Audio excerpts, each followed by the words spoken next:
inscritos en el curso. Yo voy a revisar y voy a ver si es que realmente hay 100 alumnos inscritos en un curso, que me parece que sería una aberración. Ahora, si hay estudiantes que no están inscritos y están ingresando, yo les pediría que, no sé, yo no tengo problema de que ingresen y escuchen mis clases, no tengo ningún problema. Pero si superan un límite de 100 estudiantes, los que ingresan a esta aula, el 101 ya no puede ingresar, y si el 101 es inscrito, entonces se ve perjudicado por estudiantes que no están inscritos en mi grupo. Y volviendo al tema de que si están más de 100 o más de 90 o más de 80 estudiantes inscritos en esta aula, en este curso, me parece una aberración que va en contra de todas las normas académicas. O sea, solamente aquí, no sé qué tipo de explicación política, no sé, yo ya no sé qué pensar, que saturen algunos cursos con una cantidad de estudiantes que se perjudican entre sí, ¿no? No sé, otros cursos estén vacíos. O sea, tiene que haber una posibilidad de una mejor distribución entre los cursos. Me parece, yo no estoy viniendo a hacer aquí política porque no soy político. Siempre me he caracterizado por no meterme en la política universitaria ni en la política en general. Tengo mis propios criterios como cualquier ser humano, tengo mis posiciones, mi forma de pensar y mi ideología, pero trato de que esa se mantenga al margen de los criterios académicos, por lo menos. Y no tengo nada que ver con hacer política acá. Y Lonca está aquí, ella que sí participa mucho de política y yo la respeto porque él es una persona que participa ahí porque está bien. La gente que participa de la política tiene que hacerlo, pero ella sabe que yo no me meto en política absolutamente, pero creo que si es así, una cantidad de estudiantes que ustedes pueden ver, ya estamos llegando a 100 y hay todavía estudiantes que están pidiendo su ingreso, y además he eliminado a 2 que estaban solo con nombre. Eh, eh, y ya hemos quedado que tienen que entrar con nombre y apellido.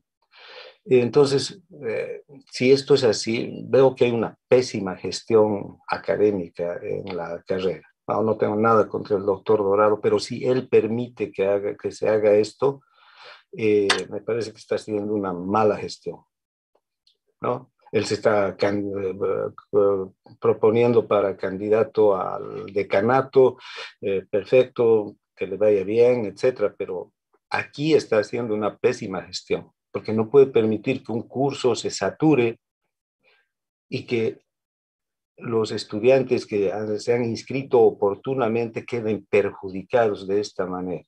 Si volvemos a las clases presenciales, estimados estudiantes, los laboratorios no alcanzan más que para 20 personas.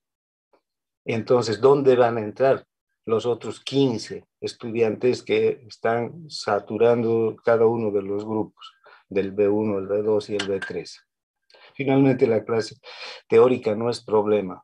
Los cursos son grandes, pueden entrar, pero los laboratorios es imposible que entren más de 20 personas. Ya más de 20 es una aberración académica hablando, ¿no?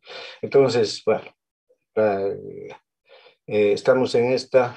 Es realmente los descriterios académicos que hay en la universidad priman otro tipo de intereses y no lo evidentemente académico y científico.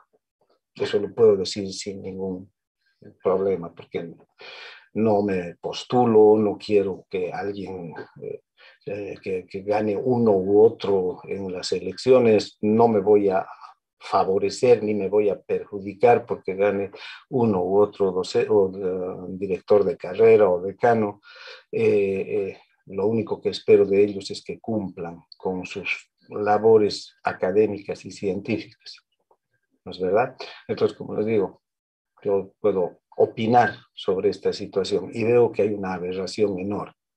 Y esto hace que estudiantes que estén inscritos estén perjudicados por esta situación anómala.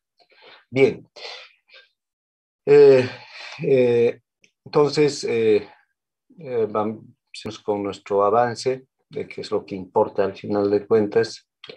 Eh, eh, Esperemos que los estudiantes que son dedicados, que los estudiantes que estudian no se vean perjudicados por estas aberraciones que tienen otros intereses, que tienen otro tipo de eh,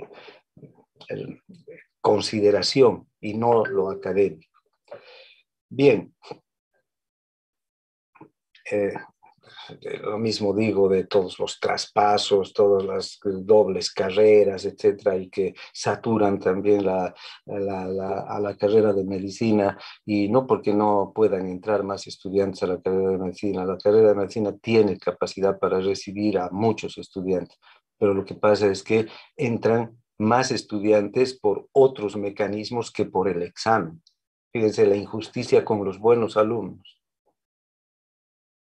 ¿Sí? El examen que debería ser el que debe marcar, ese es el único que debería definir quiénes ingresan y quiénes no a la carrera de medicina, y a todas las carreras en particular, pero a medicina entran más por otros criterios que por el examen. Bien, volveremos entonces al avance. Hoy vamos a ver la contracción y excitación del músculo liso. Ya hemos visto el músculo esquelético y ahora hablaremos del músculo liso. El músculo liso también está constituido esencialmente desde el punto de vista histológico por filamentos de actina y de miosina. Las fuerzas de atracción de estos filamentos son los que van a producir la contracción. La actina y la miosina son proteínas contráctiles, entonces estas dos proteínas, de la misma manera que funcionan en el músculo esquelético para proporcionar la contracción, lo hacen también en el músculo liso y también en el músculo cardíaco, como vamos a ver más adelante. Hay, sin embargo, importantes diferencias entre el músculo liso y el músculo esquelético, o el músculo liso y el músculo cardíaco, o el músculo esquelético y el músculo cardíaco, ¿no? Cada uno de estos tipos de músculos tienen sus propias características. Bien, entonces tenemos que el músculo liso está constituido por fibras pequeñas, ¿no? El diámetro está entre 1 a 1 micrómetro y entre 50 o entre 20 y a 500 micrómetros de longitud.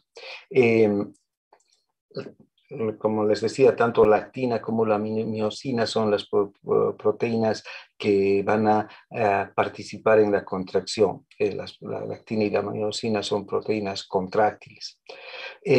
Ahora, la disposición física entre estos filamentos de actina y de miosina es diferente a la del músculo esquelético. Recuerdan las características del músculo esquelético: hay dos actinas por una miosina. Aquí vamos a ver que la miosina también hay un solo filamento de miosina, pero vamos a encontrar que están rodeados de entre 9 y 10 filamentos de actina, mucho más que en relación al músculo esquelético, ¿no? La relación actina-miosina es mayor en el músculo liso que en el músculo esquelético.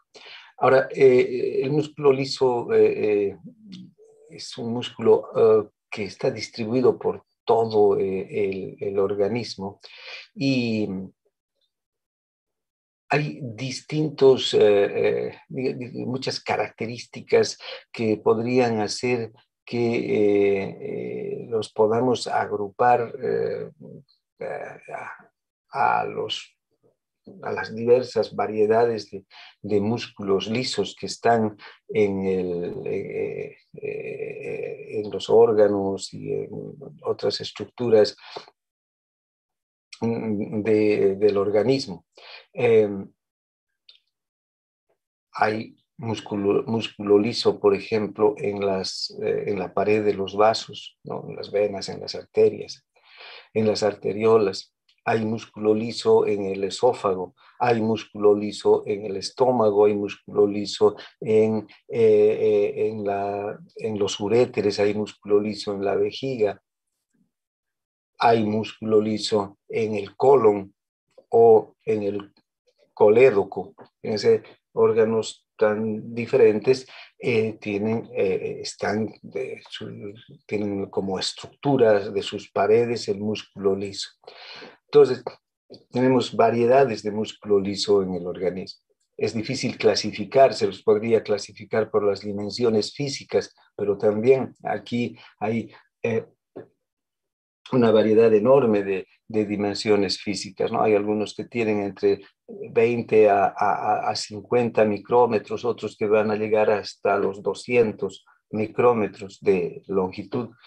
Entonces, no hay una clasificación, la longitud no es una clasificación adecuada. Tampoco la organización del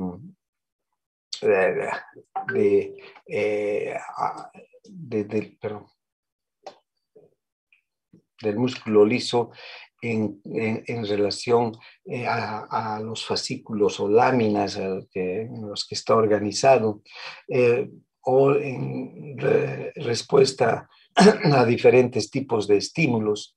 Vamos a ver que el músculo liso responde, no como el músculo esquelético, a un solo tipo de estímulo. El músculo esquelético responde solo a una excitación nerviosa que llega a través de un nervio raquídeo y que transmite el potencial de acción en la unión neuromuscular, en la placa motora, y este potencial de acción es el que va a producir la despolarización y posterior contracción del músculo esquelético. En el músculo liso vamos a ver que hay una transmisión nerviosa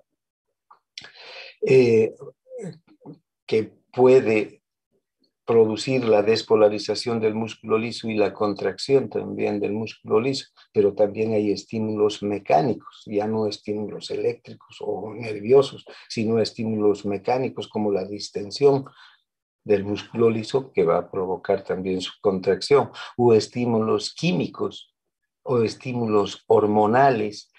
Hay diferentes estímulos que pueden producir la respuesta del músculo liso. Las características de la inervación también. Hay el músculo liso vascular que está inervado, por ejemplo, específicamente por el sistema simpático, o el músculo liso bronquial que tiene una inervación simpática y parasimpática, o el músculo liso del tubo digestivo que está inervado por el simpático, por el parasimpático, pero además por el sistema nervioso mientérico propio del tubo digestivo. Entonces, hay diferentes formas de inervación y diferentes sistemas nerviosos que intervienen en la inervación del músculo liso y también en relación a su función, ¿no? Hay diferentes funciones que cumplen los diferentes órganos y cada uno organiza el músculo liso en relación a la función que va a desarrollar. Hay dos clasificaciones, sin embargo, o dos tipos de músculo liso que han sido descritos y clasificados como músculo liso multiunitario y músculo liso unitario. Estos dos músculos en realidad se clasifican por digamos, por la disposición de las fibras musculares en el tejido, ¿no? El músculo liso multiunitario está formado por fibras musculares lisas, discretas, que cada una actúa independientemente de las demás. El músculo no actúa como un sinsitio, sino que cada fibra independiente actúa por su cuenta. Está, sin embargo, inervada por una única terminación nerviosa. La superficie externa de este músculo está cubierta por una capa de colágeno y glucoproteínas, y cada fibra, como les decía, se puede contraer independientemente de las demás. Y esta la fibra nerviosa que inerva la terminación nerviosa que inerva estos músculos lisos, este tipo de músculos lisos envía unos fibras nerviosas a cada una de las fibras musculares lisas para su contracción. ¿Dónde encontramos este tipo de músculo liso multiunitario? En el músculo ciliar, el músculo del iris y en los músculos piloerectores, es decir, los que producen la erección de los vellos, ¿no? En la piel. Es muy, digamos, escasa la distribución de este músculo liso, y solamente los vamos a encontrar en estos órganos, ¿no? En los procesos ciliares, en el músculo del iris y en los músculos piloerectores. El músculo liso unitario, en cambio, es el que abunda en el organismo porque es el que va a estar presente en la mayor parte de las vísceras, ¿no? Desde el esófago, el estómago, los intestinos, la uretra, los uréteres, la vejiga, los vasos sanguíneos, los bronquios, en fin, prácticamente en todas las vísceras huecas está presente este músculo liso unitario, es el que más abunda. Aquí hay una masa de músculo que está compuesta por cientos de miles de fibras musculares lisas y que se contraen juntas como una unidad. De ahí viene el nombre de músculo liso unitario, a diferencia del otro que era el multiunitario. Fíjense, aquí todas las fibras se contraen juntas. Este músculo actúa como un sinsitio. En cambio, el músculo liso multiunitario, cada fibra se contrae independientemente de las demás. Entonces, hay una multitud, digamos, de contracciones de fibras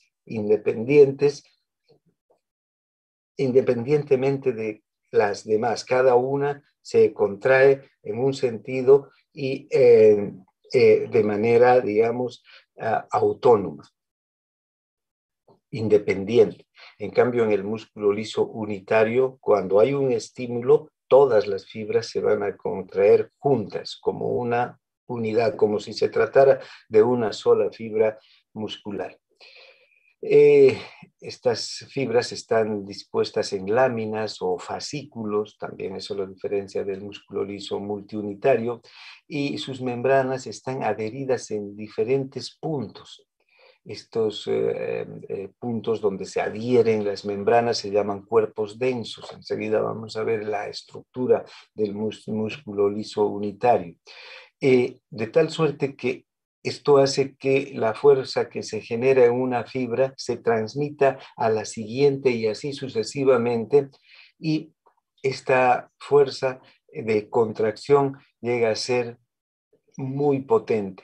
La fuerza de contracción del músculo liso es superior a la fuerza de contracción del músculo esquelético. Además, la capacidad de contraerse el músculo liso se puede contraer en un 80% del tamaño, digamos, inicial. En cambio, el músculo esquelético solamente se puede contraer en un 30%. Entonces, este músculo puede realmente desarrollar tiene una capacidad de contracción enorme y además una fuerza también muy superior a la del músculo esquelético. Estos músculos lisos tienen sus membranas que están unidas por uniones en hendidura o uniones desmosómicas, también se llaman esas uniones en hendidura. Esto permite que los iones circulen, fluyan de una fibra muscular a otra con facilidad. Es decir, no hay necesidad de que cada una de las fibras se excite por separado, y para eso cada una de las fibras debería tener una inervación independiente, como son las fibras del músculo esquelético o como son las fibras del músculo liso multiunitario. Aquí no existe esa característica. Hay una comunicación entre cada una de las fibras a través de las uniones en hendidura o uniones desmosómicas. Entonces los iones circulan libremente entre una fibra y otra y producen la contracción muscular o la relajación también. Por eso es que este músculo, este tejido funciona como sinsitio. El sinsitio tiene esa característica. Cuando se excita una célula del tejido sinsitial, se excitan todas al mismo tiempo porque los iones circulan con facilidad entre una célula y la otra. Entonces, la contracción del músculo, gracias a esta disposición de sinsitio, es en conjunto. Todas las fibras se contraen simultáneamente, ¿no? La contracción es simultánea. Una propiedad similar tiene el músculo cardíaco, por ejemplo, cuando veamos y hablemos sobre la contracción del corazón, vamos a ver que ya sea la aurícula o el ventrículo, ya sea el músculo auricular o el músculo ventricular, cuando se contraen todas las fibras al mismo tiempo. Eso no ocurre en el músculo esquelético. Bien, entonces estas son las características generales del músculo liso unitario. Este es el que está, digamos, distribuido por todo el organismo, en las vísceras huecas de todo el organismo, en el tubo digestivo, en el útero, las vías biliares, los vasos, el tracto respiratorio. Y la característica esencial es que constituye un sinsitio, ¿no? Entonces, son las diferencias entre estos dos tipos de músculo. El músculo liso multiunitario se llama así porque cada fibra se contrae independientemente. Además, cada fibra es inervada por una fibra muscular, de una misma terminación nerviosa, pero una fibra que inerva a cada una de estas fibras musculares, y cada una se va a contraer también de manera independiente, ¿no? Las membranas no tienen uniones desmosómicas, ¿no? Entonces los iones no circulan entre una fibra y la otra, sino que cuando se despolariza una fibra, solamente se despolariza esa fibra. En cambio, en el músculo unitario, ¿verdad? Todas están unidas a través de los cuerpos densos entre sí. Además hay uniones desmosómicas, uniones en hendidura que permiten el paso de iones, y cuando se excita una fibra, todas se excitan al mismo tiempo y todas también se contraen al mismo tiempo.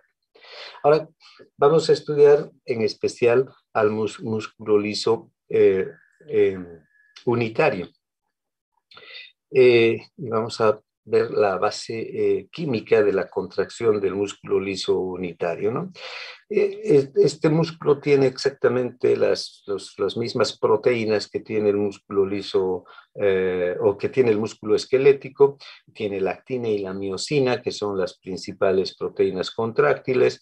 Este músculo no tiene el complejo de troponina, tropomiosina, que tiene el músculo esquelético, y en su lugar, en vez de la troponina, va a actuar otra proteína que se llama la calmodulina. Enseguida vamos a ver cómo actúa la calmodulina.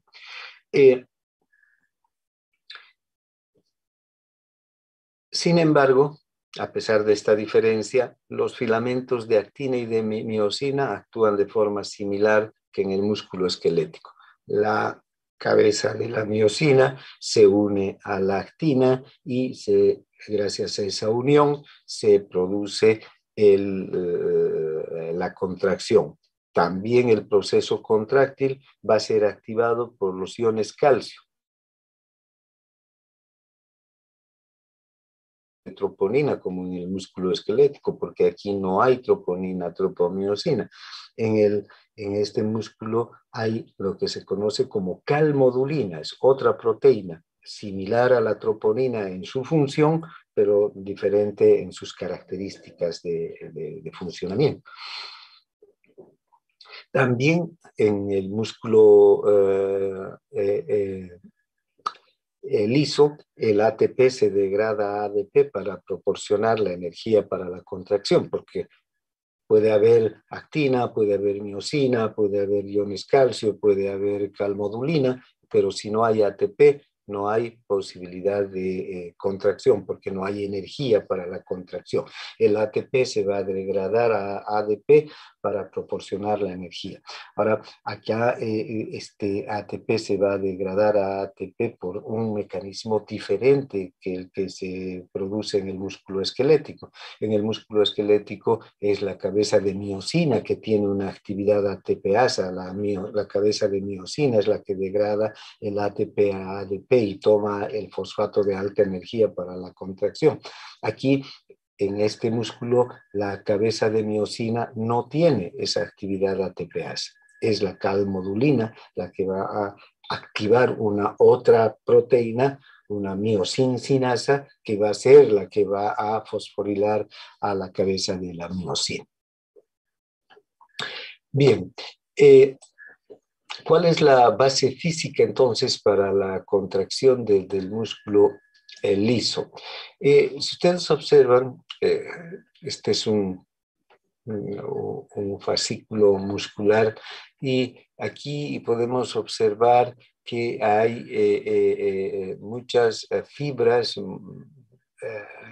musculares lisas, ¿no? Y estas fibras musculares están unidas a estos cuerpos, a estos puntos acá que se llaman cuerpos densos. Si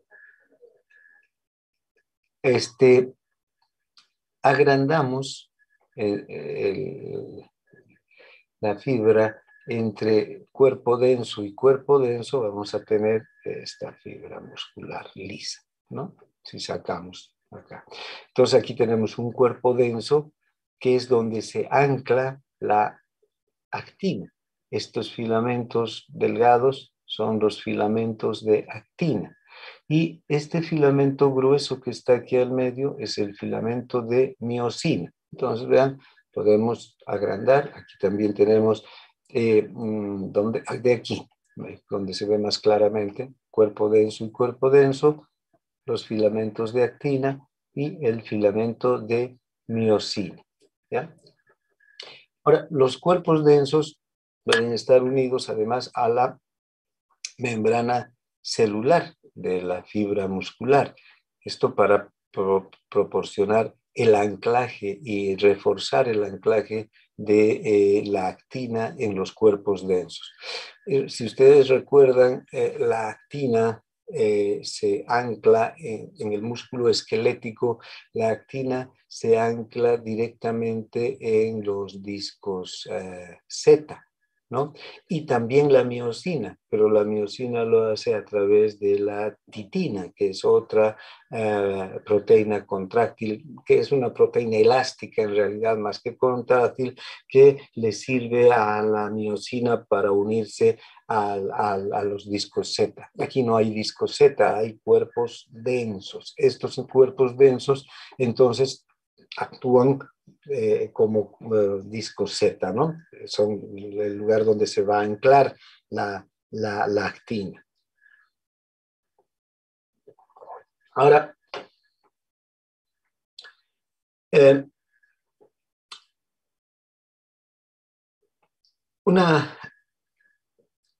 estos cuerpos densos a los que se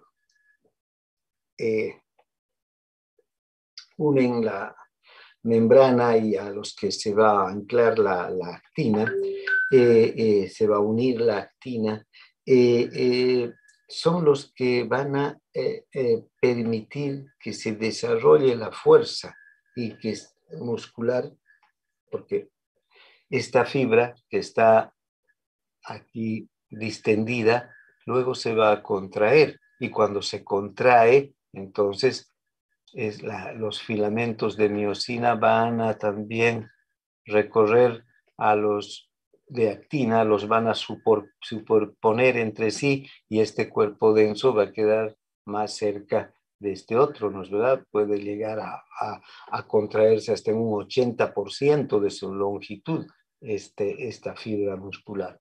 Por eso se desarrolla una fuerza tan grande en la fibra muscular lisa. Entonces, este cuerpo denso va a acercarse a este otro, ¿no?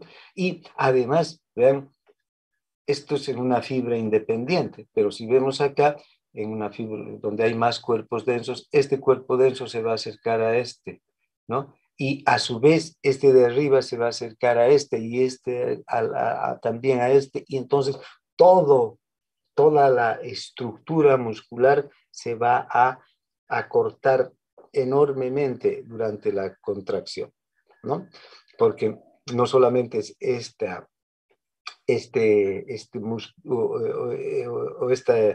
fibra la que se va a cortar, y esta más bien se estiraría, ¿no? Como son además estructuras huecas las que forman los músculos lisos, se van a contraer todas al mismo tiempo, ¿no? Todos los cuerpos densos se van a acercar entre sí.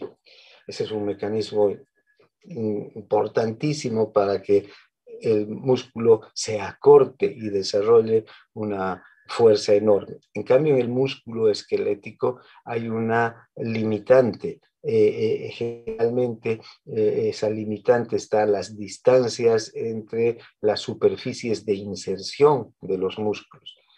Los músculos se insertan en huesos, y esos huesos necesariamente van a en algún momento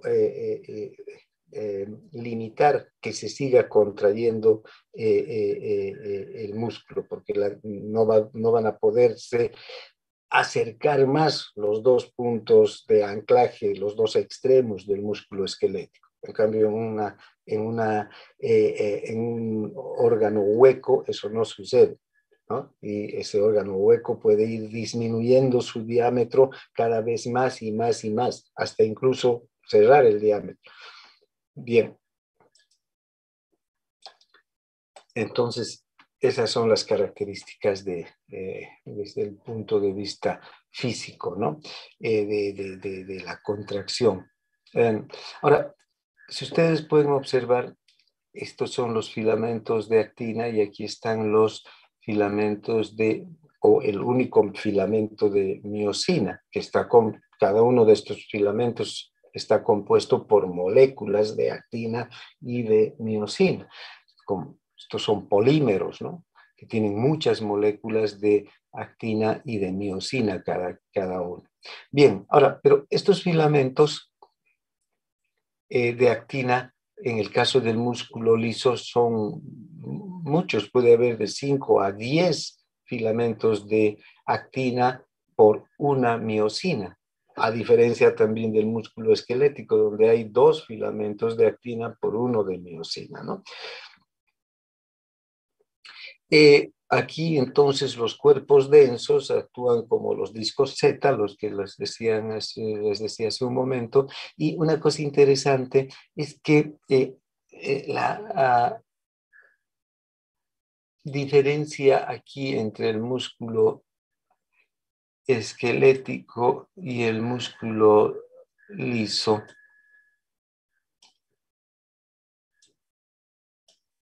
va a radicar en que, vean, en el músculo esquelético, las cabezas de actina se unen a los puntos, ¿no? Activos que se descubren cuando se inicia el proceso de contracción, cuando los iones calcio se unen a la troponina, y estos dos filamentos recorren una distancia y se superponen entre sí, y bueno, hay un acercamiento de los discos Z. Este es el proceso. Aquí ven, las actinas se mueven casi en paralelo, ¿no? Una en un sentido y la otra en otro. Aquí no ocurre eso. Las cabezas de miosina están dispuestas en diferentes direcciones, ¿no? Además, aquí tiene que haber más cabezas de miosina para unirse a una cantidad mayor de fibras de actina, ¿no? Que aquí hay 10 fibras de actina, entonces tiene que haber 10 cabezas de miosina que se puedan unir con cada una de las fibras de actina. Y estas cabezas, las cabezas de miosina, que también están unidas al cuerpo de la miosina a través de los puentes cruzados, estas basculan en diferentes direcciones. Entonces, vean, no solamente, y si vemos un músculo esquelético completo, aquí también hay otra actina y aquí hay otra actina, y estas actinas van a sobreponerse, y bueno, el proceso es de, estas actinas se recorren paralelamente, ¿no? De forma paralela, aunque en sentido contrario, pero hay una, las actinas se mueven en sentido contrario, pero paralelas entre sí. Aquí no hay ese paralelismo entre las actinas, sino que hay un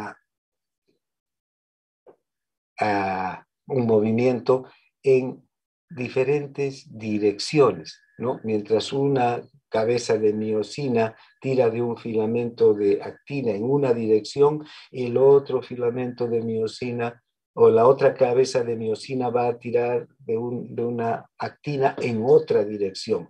Entonces esto hace que esta contracción realmente sea intensa, y el acortamiento de la distancia entre los cuerpos densos sea grande, ¿no? Se puede contraer hasta el 80% de su longitud por ese motivo. Eso no ocurre en el músculo esquelético. En el músculo esquelético solamente hay hasta un 30% de la contracción.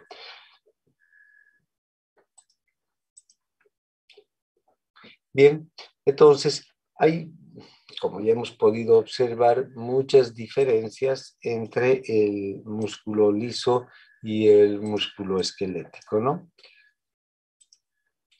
Una es, para empezar, el ciclado lento de los puentes cruzados de miosina. ¿Qué quiere decir el ciclado? ¿A qué se está refiriendo? El ciclado es un ciclo que se produce, ¿no? Todo un ciclo que empieza en un punto y termina en el mismo punto del próximo ciclo. Siempre que hablemos de ciclos, estamos hablando de un círculo. Y un círculo empieza en este punto, se da todo el proceso y termina en el mismo lugar donde ha empezado para que empiece el próximo círculo. Entonces, en este caso, el ciclado empieza con la unión de la cabeza de miosina lactina, ¿no? Y se da hasta que se produce la próxima contracción, ¿no? Con la nueva unión de la cabeza de miosina a la actina para que se produzca una nueva contracción.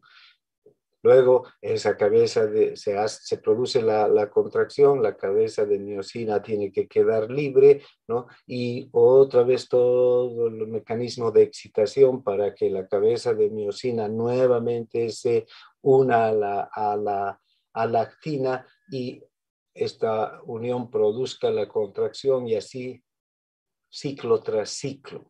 Ese proceso de unión de la cabeza de la miosina a la actina, luego la contracción, la liberación de la actina y la nueva unión para el ciclo siguiente, en el músculo esquelético es un proceso rápido, puede durar décimas de segundo todo ese proceso.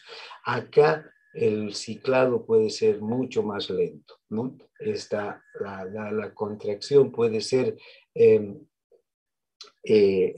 la unión de la cabeza de miosina a la actina puede durar segundos o minutos. Entonces los ciclos se suceden muy lentamente. De hecho, los movimientos peristálticos, por ejemplo, del intestino, estos movimientos van sucediéndose unos tras otros, pero muy lentamente, ¿no? Incluso entre un movimiento y el otro suele haber minutos de distancia.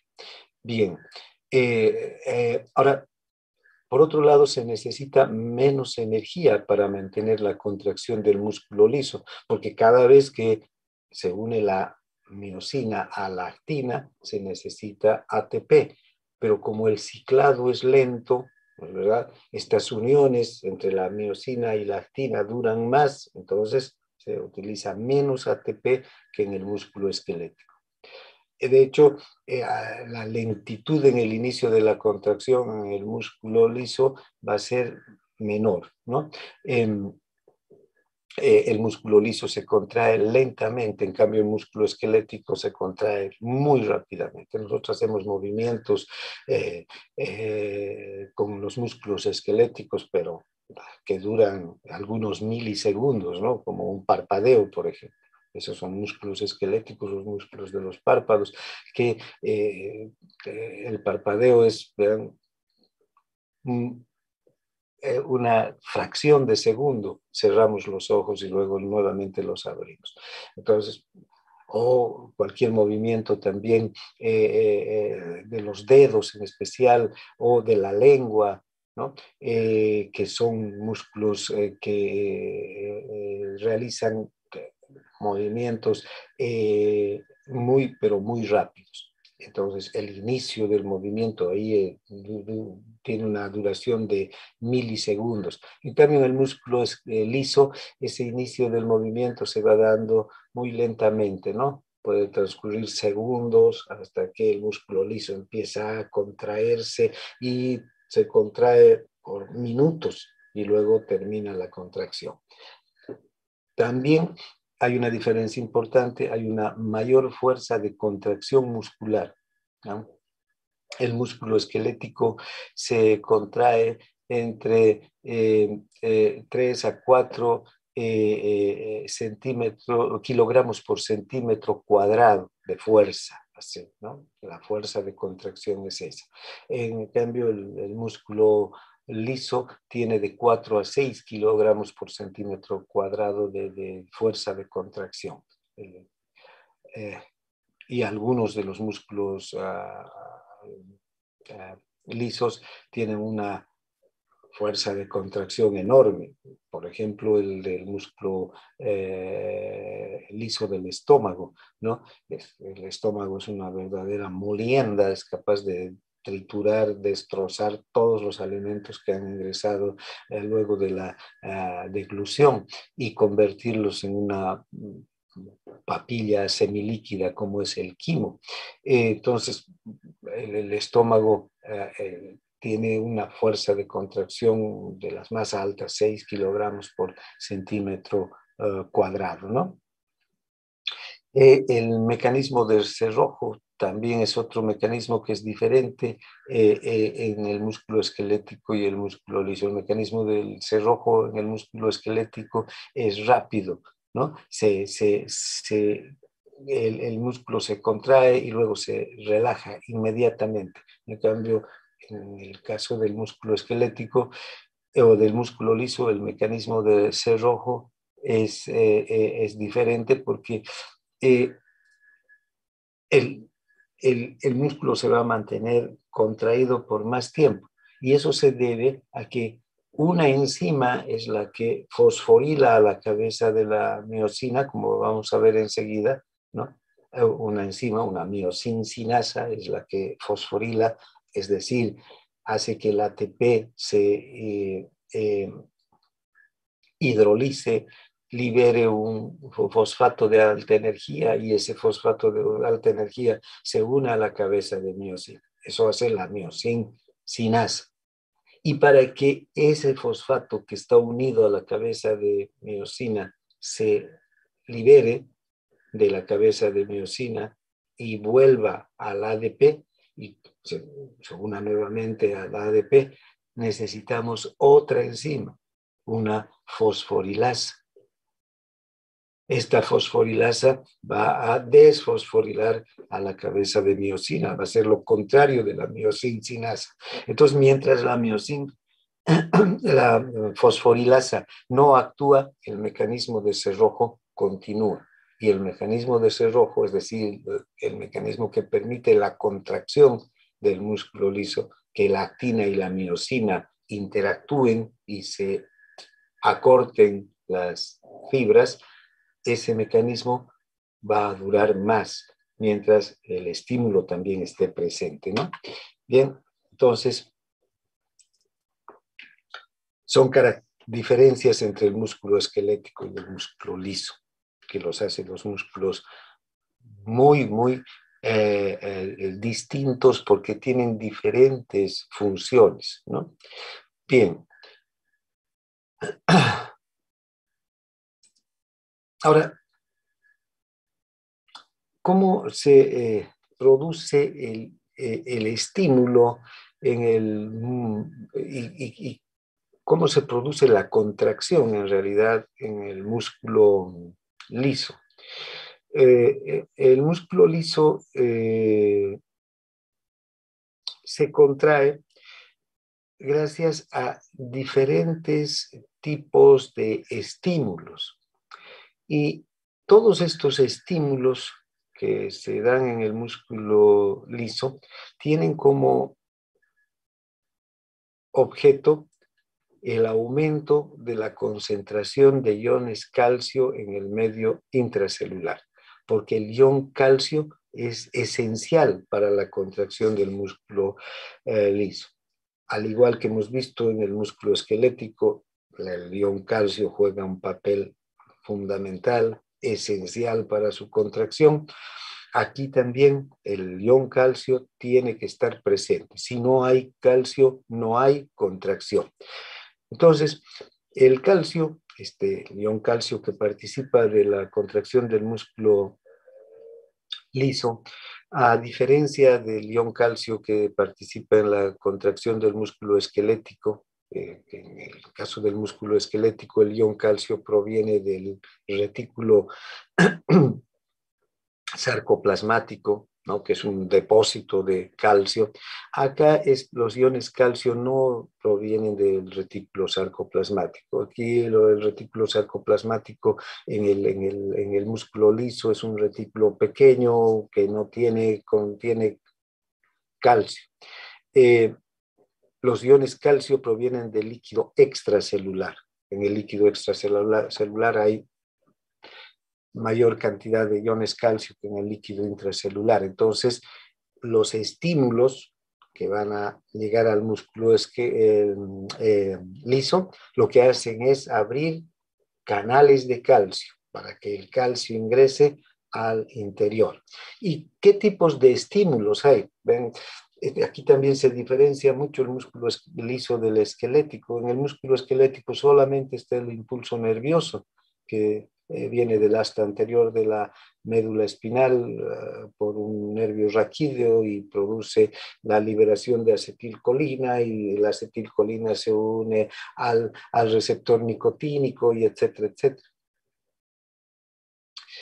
Se produce toda la contracción del músculo esquelético. Aquí, vean, hay muchos más estímulos que solo un estímulo nervioso.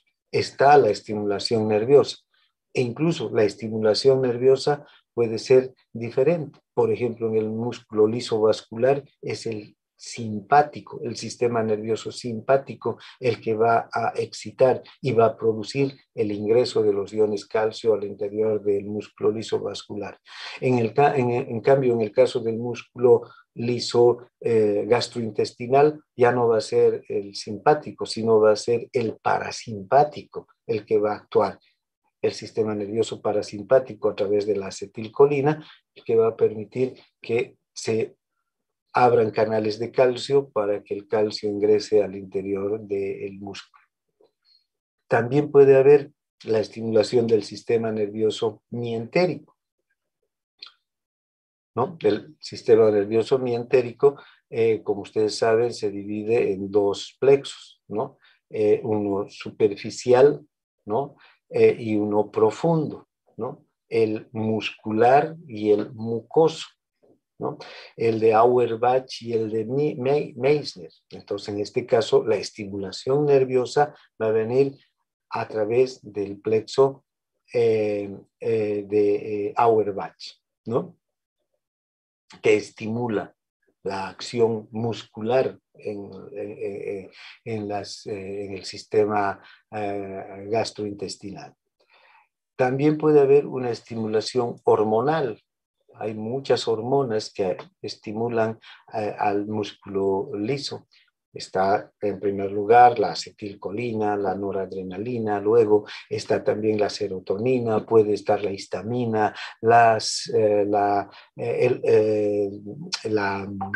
gastrina, ¿no? La colecistocinina. Hay muchos productos hormonales que van a actuar sobre el músculo liso y van a abrir canales de calcio para que el calcio ingrese.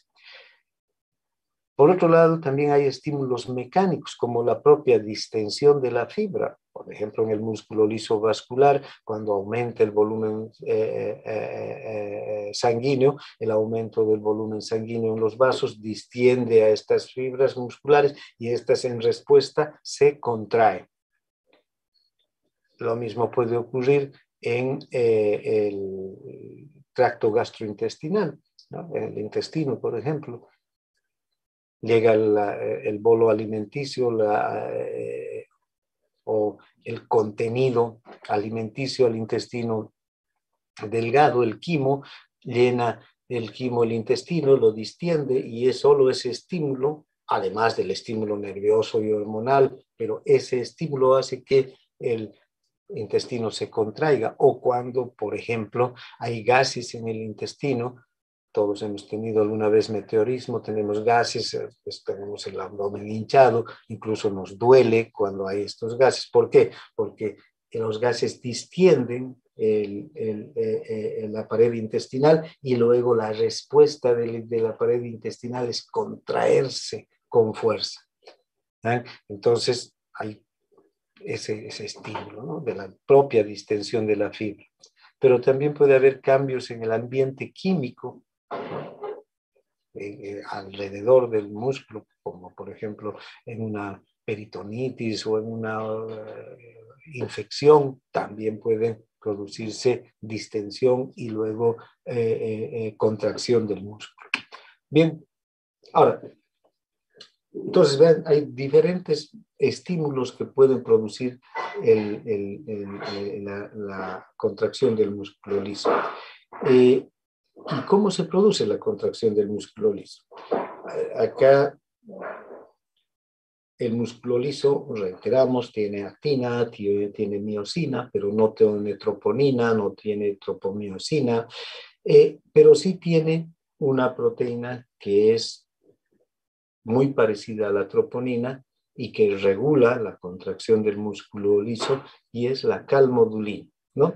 Entonces, la calmodulina va a intervenir para activar a los puentes cruzados para que estos puentes cruzados inicien la contracción. ¿Y cómo ocurre esto? Cuando hay un estímulo en cualquier músculo liso, sea el mecanismo que sea el del estímulo, ya sea o el estímulo nervioso, hormonal, distensión, cambios en el ambiente químico, cualquiera de estos estímulos va a producir que ingrese el calcio al interior, va a producir la apertura de canales de calcio. El calcio que tiene mayor concentración en el líquido extracelular va a ingresar hacia el líquido intracelular y en este caso ya no va a ir al complejo troponina, miosina, porque no hay, sino se va a unir a la calmodulina, a esta proteína reguladora. Cuando se produce el complejo calmodulina-calcio, calmodulina y calcio son dos estructuras químicas, hay un enlace entre estas dos estructuras, un enlace químico. Este enlace produce un cambio de conformación de la calmodulina y la calmodulina, después de haberse unido al calcio, se va a unir a una enzima, a esta, la miosina sinasa. Esta es una enzima fosforiladora. ¿Qué hace? Lo que hace es fosforilar a la cabeza de miosina. Esta enzima fosforiladora activada, ¿no?, se va a hacer que las cadenas ligeras de la miosina se fosforilen. ¿Y qué quiere decir que se fosforilen? Lo que hace es producir la hidrólisis del ATP. Entonces la miosina sinasa activada actúa sobre el ATP, libera un fosfato de alta energía, ¿no?, un fosfato de alta energía, y hace que se una a la cabeza de la miosina, este fosfato de alta energía. Entonces ya la cabeza está fosforilada y esta cabeza fosforilada se une al filamento de actina y el filamento de actina empieza a producir los tirones, el golpe activo y la contracción, ¿no? Empieza el ciclado. Entonces, la cabeza de actina o de miosina unida a la actina tira de las fibras de actina, tira de estas fibras y hace que los cuerpos densos se acerquen, ¿no?, se aproximen, produciéndose la contracción del músculo. Es el mecanismo, entonces. Ahora, ¿hasta qué momento va a durar la contracción? Hasta que disminuya la concentración de iones calcio. Disminuye la concentración de iones calcio, vean, empiezan a invertirse los procesos, pero aquí no es que cuando disminuye la concentración de iones calcio se desfosforila la cabeza, no, la cabeza sigue fosforilada, la cabeza de miosina. Entonces aquí hace falta otra activación enzimática, se va a activar otra enzima, la miosin fosfatasa. Esta fosfatasa va a hacer que el fosfato, este fosfato de alta energía que está unido a la cadena de la cabeza de actina, se suelte, se libere, ¿no? Y como ya no hay energía, la cabeza de la miosina se separa de la actina y el ciclo finaliza. Se interrumpe ya la contracción y estamos listos para un nuevo ciclo, ¿no?, para cuando nuevamente se una la miosina a la actina. Eso va a ocurrir cuando un nuevo estímulo llegue y haga que ingrese el calcio al interior. El calcio se une a la calmodulina, el complejo calcio-calmodulina activa a la miosinsinasa hidroliza al ATP, fosforila a la cabeza de la miosina, esta se une a la actina y se produce el tirón y la contracción. Termina el ingreso de los iones calcio, los iones calcio vuelven al líquido extracelular y se activa la miosin fosfatasa, en este caso, y inicia el proceso inverso. Bien, ahora el músculo liso se va a excitar por diferentes estímulos y va a estar controlado por diferentes mecanismos, ¿no? Hay un control nervioso, hay un control hormonal para la contracción. Eh, para esto, la membrana del músculo liso tiene muchos tipos de proteínas receptoras, entonces, ¿no? Ya no, si vemos la membrana del músculo liso, si esta es la membrana del músculo liso, la bicapa lipídica, no vamos a encontrar un solo receptor, como en el caso del músculo esquelético, el receptor nicotínico de la acetilcolina, ¿no es verdad? Que era un canal de sodio que permitía el ingreso del sodio al interior para que la membrana se despolarice y luego esta despolarización abre el canal de calcio del retículo endoplásmico, eso es en el músculo esquelético, este canal de sodio, es lo único que tenemos en la membrana del músculo esquelético. Esto no ocurre así en el músculo liso, ¿no? En el músculo liso vamos a tener otro tipo de estructura molecular. En el músculo liso vamos a encontrar entonces, pongamos en tono rojo, diferentes proteínas que son receptores, ¿no? Que van a ir variando y siendo específicas estas proteínas de diferentes transmisores químicos, ¿no? Que podrían ser transmisores nerviosos u hormonales. Por ejemplo, hay unas proteínas que pueden estimular la contracción, ¿no?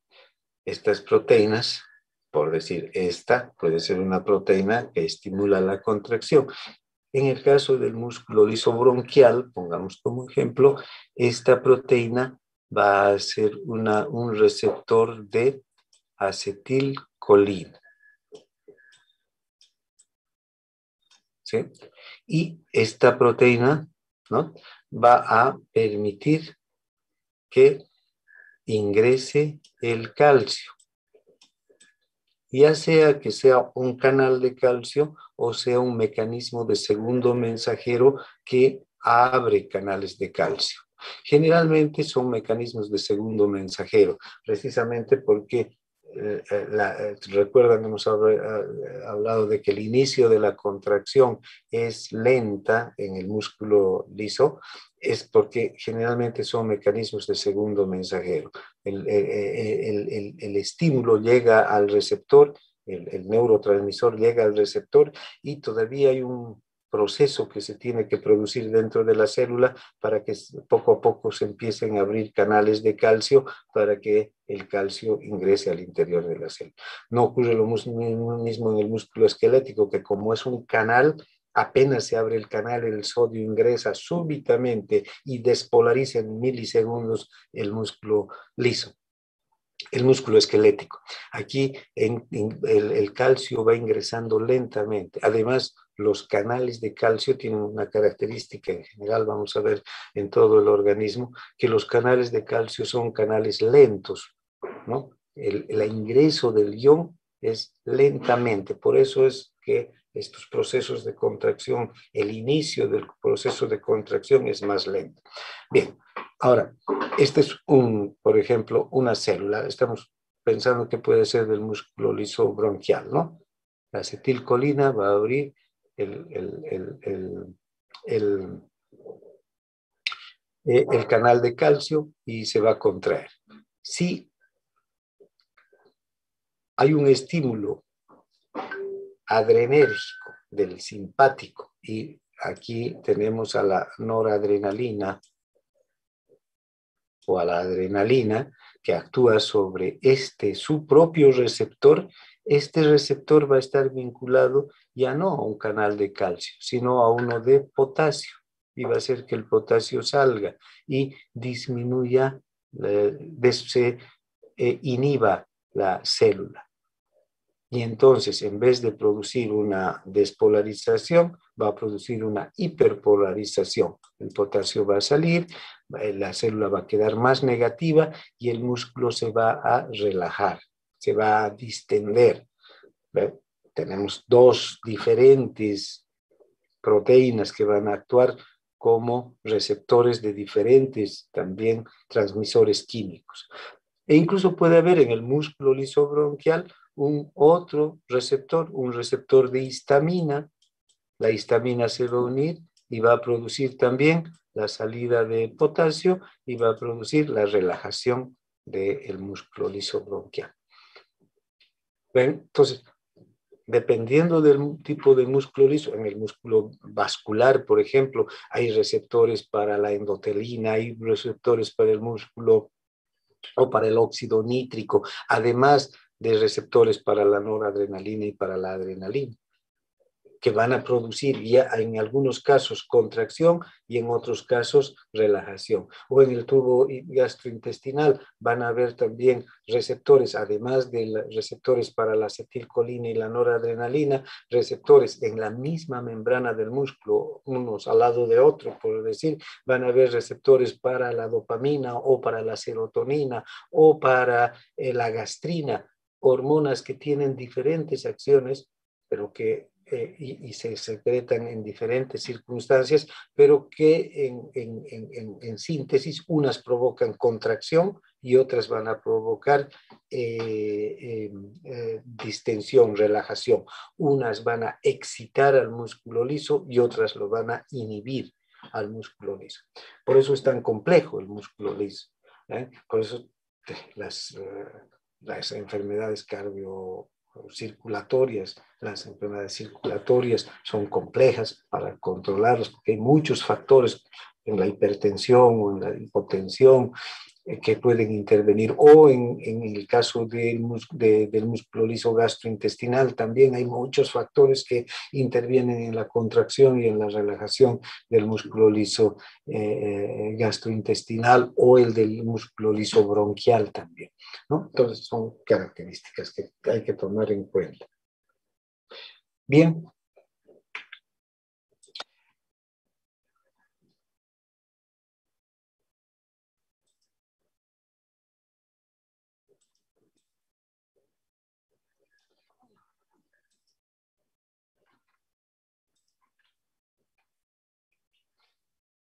Ahora, ¿cómo es la unión neuromuscular en el músculo liso?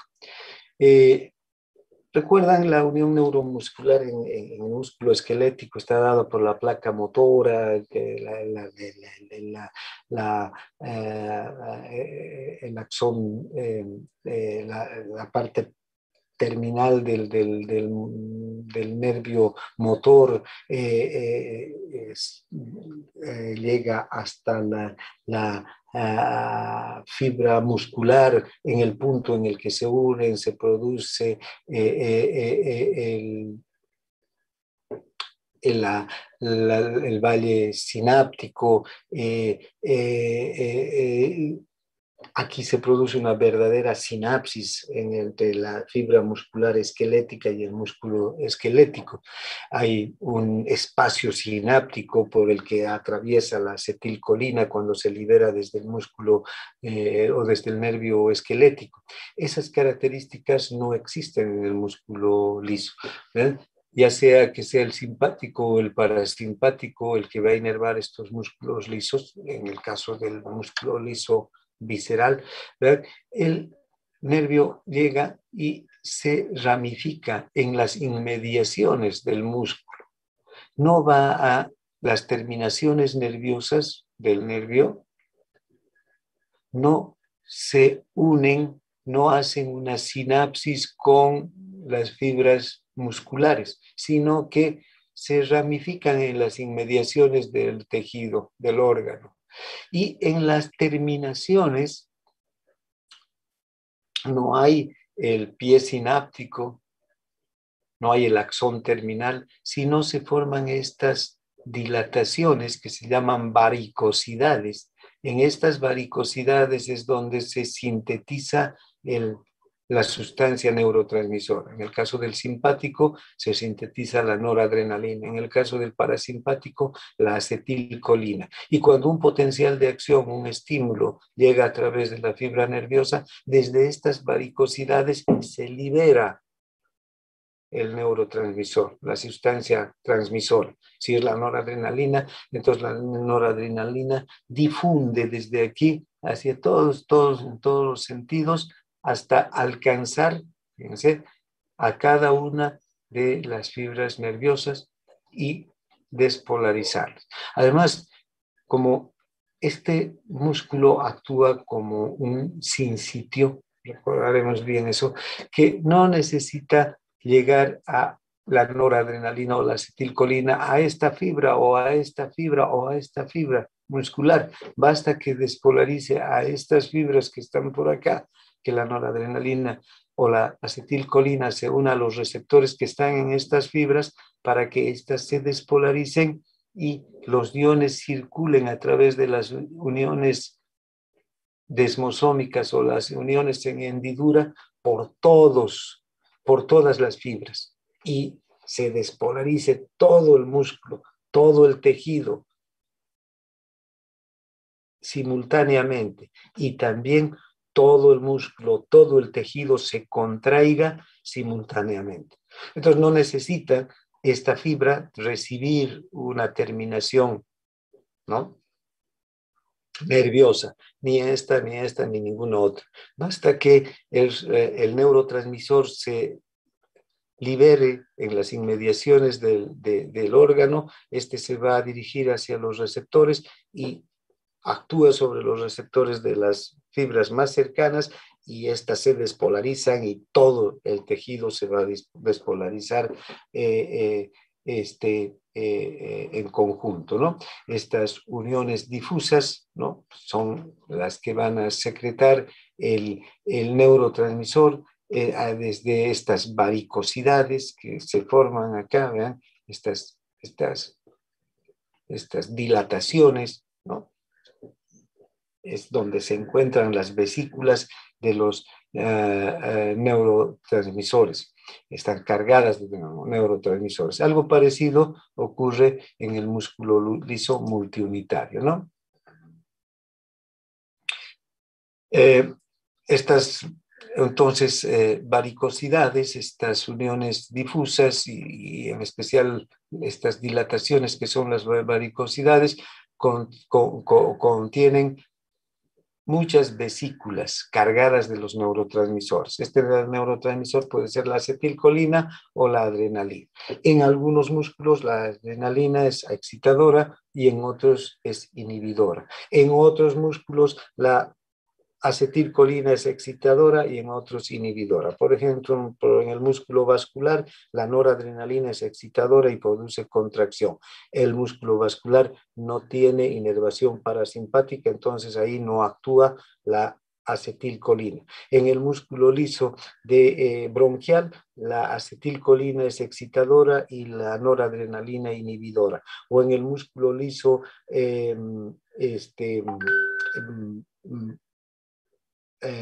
intestinal, la acetilcolina es excitadora y la noradrenalina inhibidora.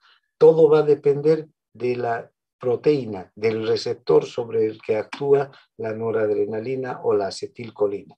En el caso de canales, cuando actúan sobre canales, va a depender del canal. Si el canal es un canal de sodio, va a producir despolarización, excitación. Si es un canal de calcio, va a producir excitación, despolarización. Si es un canal de potasio, va a producir inhibición, porque va a producir una hiperpolarización.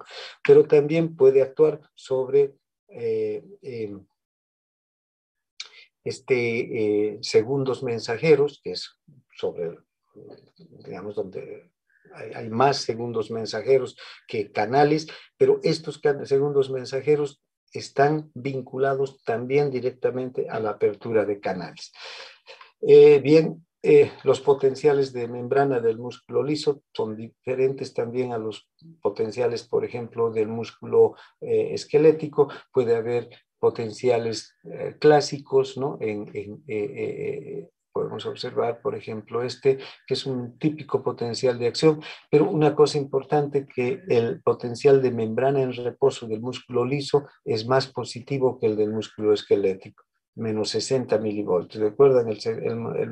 El músculo esquelético está entre menos 80 y menos 90 milivoltios, más negativo. Y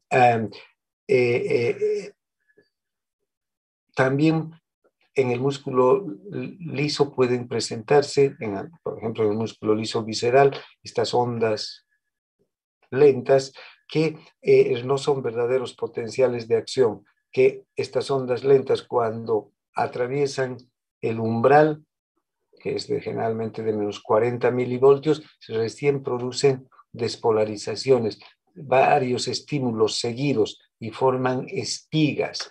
Y hay otros músculos, otro músculo como el músculo liso uterino, que forma también una meseta similar a la del músculo liso, perdón, a la del músculo cardíaco, solo que esta meseta puede durar mucho más tiempo que la del músculo cardíaco, ¿no? Bien. Pueden ser estas espigas, una sola espiga o muchas espigas, ¿no?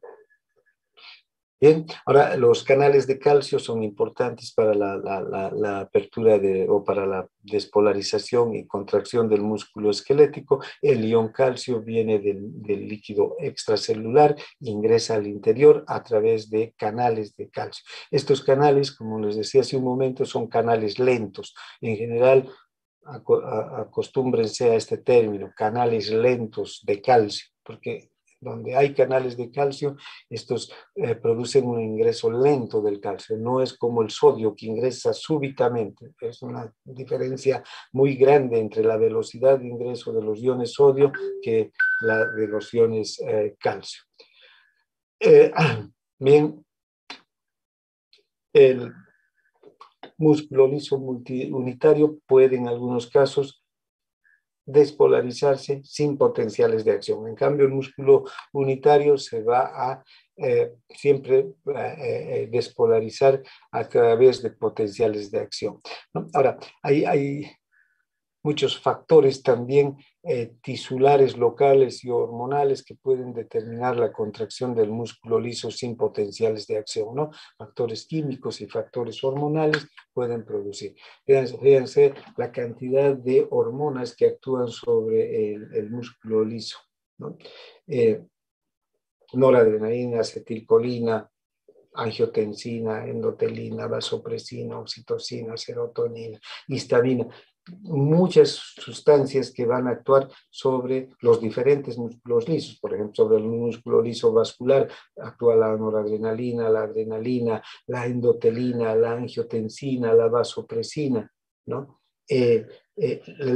Sobre el músculo liso intestinal puede actuar la acetilcolina, la noradrenalina. Unas pueden producir contracción y otras inhibición, dependiendo del músculo y dependiendo en especial del receptor.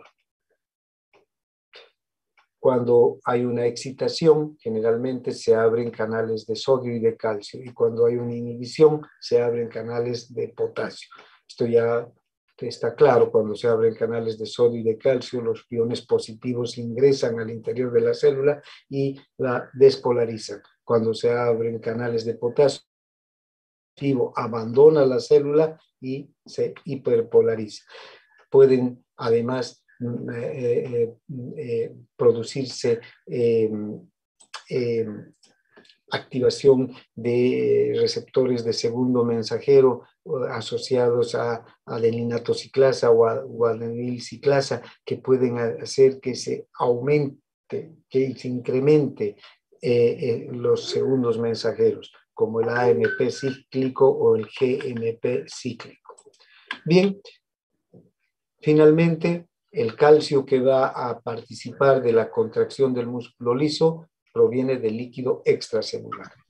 El retículo sarcoplásmico aquí está muy poco desarrollado y generalmente el calcio que ingresa al músculo liso, que se une a la calmodulina, proviene del músculo del líquido extracelular. Cuando termina la acción del calcio, este tiene que volver hacia afuera y entonces se activan bombas ATPasas de calcio que retornan el calcio hacia el líquido extracelular, ¿no? Bien, aquí termina esta clase.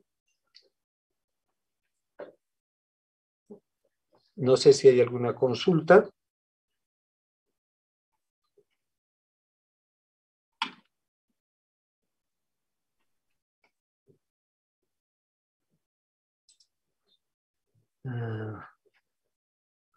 No sé si estoy... Sí. Si no hay consultas, si no hay nada Doctor, sobre buenos esta... días. Quería Bueno, consultarle sobre la asistencia. En el caso de hoy que la plataforma dejó de... no se preocupen. Hoy también no está habilitada nuestra aula virtual, entonces no podemos pedirles nada, ¿no? No se preocupen, tranquilos. Hoy día no han podido ingresar por el aula virtual. Ya sé que ustedes han tenido que entrar solo por utilizando un enlace. Son también situaciones que incomprensibles, como una universidad de la tamaño de la Gabriel René Moreno, de la importancia de Gabriel René Moreno, que prioriza ahora la educación virtual, no pueda tener un servidor que funcione correctamente. Es, es increíble, increíble, ¿verdad? No solamente, no sé, o sea, no se puede uno encontrar una explicación, porque hoy en día hay empresas, hay bancos, hay otras universidades que trabajan las 24 horas con los servidores y eh, nunca se les cuelga. Si tienen que hacer algún tipo de trabajo, de actualización, lo hacen en horarios específicos y no puedes 4 o 5 días, porque este problema del aula virtual ya viene creo desde el sábado anterior. O sea, es impresionante cómo se priorizan otras cosas en la universidad y no lo académico, lamentablemente. Los que son dirigentes, los que son del centro de estudiantes, los que son, no sé, estas cosas deberían reclamar.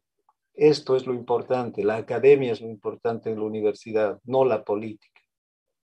En serio, está bien hacer política, es parte de la vida universitaria y de una universidad pública que se debe a su pueblo, todo. Yo también he sido universitario, yo también he sido dirigente universitario en mis tiempos o he participado de las luchas universitarias, pero lo que tiene que hacer la universidad ante todo es academia, y vean cómo nuestra aula virtual no funciona. Bien, no se preocupen entonces por eso de la asistencia. Doctor, Tranquilos. una consulta. Sí. En el Zoom, ¿se puede, usted tiene una cuenta de Zoom y se puede aceptar más de 100? No sé, pero Sí se tampoco puede, puedo doctor, aceptar quería... miles, ¿no? Ah, ya, eso es una ¿Ya? pregunta. Muchas gracias. Listo. Doctor, una consulta. Dime, No sé si podría explicarlo de nuevo el mecanismo de cerrojo, no lo entendí muy bien. el mecanismo de cerrojo. Bueno, fíjate Sí, que cuando cerrojo quiere decir cerrar, ¿no? Entonces, cuando se produce la contracción, entonces hay un mecanismo de cerrojo para que se mantenga la contracción. ¿Y cuál es ese mecanismo de cerrojo en el músculo liso? El hecho de que mientras la miosincinasa haya fosforilado a la miosina, va a mantener fosforilada y va a estar unida a la actina. Incluso puede ya haber una disminución de los iones calcio y la cabeza de actina va a continuar unida a la miosina. Ahora, ¿cuándo termina el mecanismo de cerrojo? cuando se activa otra enzima. Esa enzima es como que tiene la llave para abrir. ¿Cuál es esa enzima? La miosina fosfatasa, diferente de la miosina sinasa.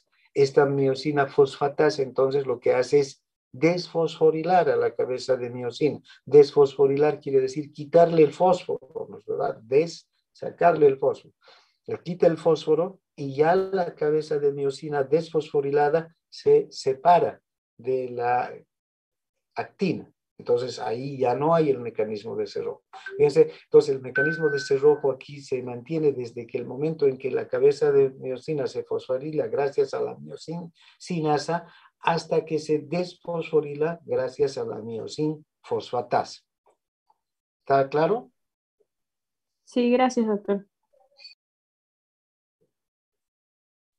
Doctor, eso de AMP cíclico y GMP cíclico lo vamos a ver más adelante en algún otro tema.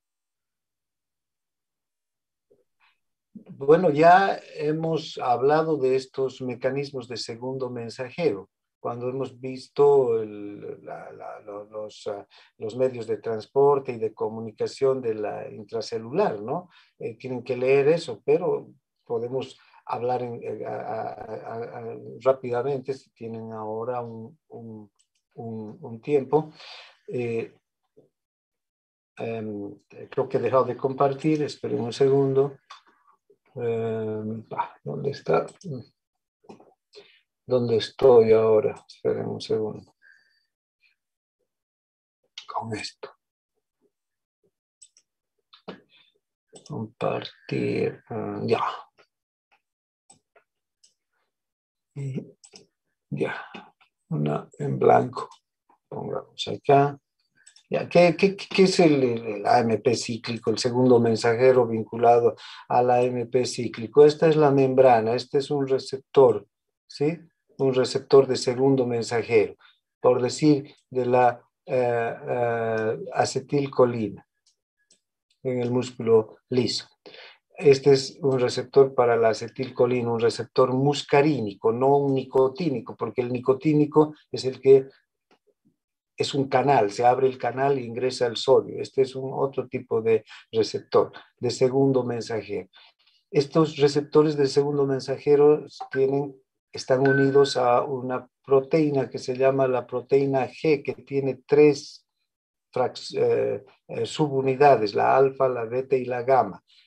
Cuando llega la acetilcolina y se une aquí a su receptor, se produce un cambio de conformación y se libera de la proteína G la fracción alfa. Esta fracción alfa se dirige hacia una membrana o hacia una enzima de membrana, una enzima periférica. Esta enzima periférica se llama adenil ciclasa. ¿Por qué se llama adenil ciclasa esta enzima? Porque lo que hace es actuar sobre el ATP y forma AMP. Este AMP se llama AMP cíclico. Este AMP cíclico va a actuar en el interior de la célula. Todo el mecanismo, ¿no? Para que este AMP cíclico aumenta la concentración de AMP cíclico cuando la adenilciclasa se activa y forma mucho AMP cíclico. Este AMP cíclico puede tener diferentes funciones dentro de una célula. En este caso, en el caso del músculo liso, va a ir y va a activar un canal de calcio. Este es un canal de calcio, una proteína, un canal de calcio. Y lo va a abrir al canal de calcio. Entonces el calcio va a ingresar. Pero este AMP cíclico, además en otras células, puede tener otra función, activar una enzima intracelular, por ejemplo, para el metabolismo celular. Este AMP cíclico también puede activar la síntesis de proteínas, es decir, participar en la transcripción génica. En este caso va a ir hacia el núcleo y en el núcleo va a activar la formación de ARN mensajero para una proteína en particular, para que este ARN mensajero vaya al retículo y los ribosomas sinteticen una cadena polipeptídica particular. Fíjate, este es el mecanismo de segundo mensajero a través de la activación de la adenilciclasa. Hay otros receptores otros receptores activados por otros neurotransmisores que pueden inhibir a la adenilciclasa y disminuir la concentración de AMP cíclico y producir acciones de inhibición de la célula. Esto es a través de la adenilciclasa. También puede ser la guaninilciclasa.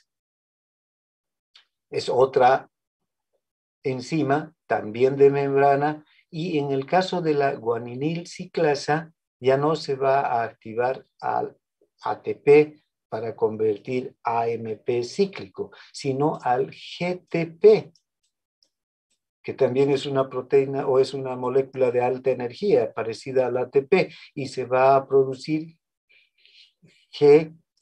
GMP cíclico. AMP cíclico, ¿qué quiere decir? Adenosin monofosfato cíclico. En este caso, guaninil monofosfato cíclico. ¿Sí? Entonces, este GMP cíclico o guaninil monofosfato cíclico también puede producir estos mecanismos en otras células. Entonces, dependiendo de las características de las células, unas tienen adenilciclasa y otras tienen guaninilciclasa. Este es, en síntesis, el mecanismo de segundo mensajero. ¿Está claro? Muchísimas gracias, doctor.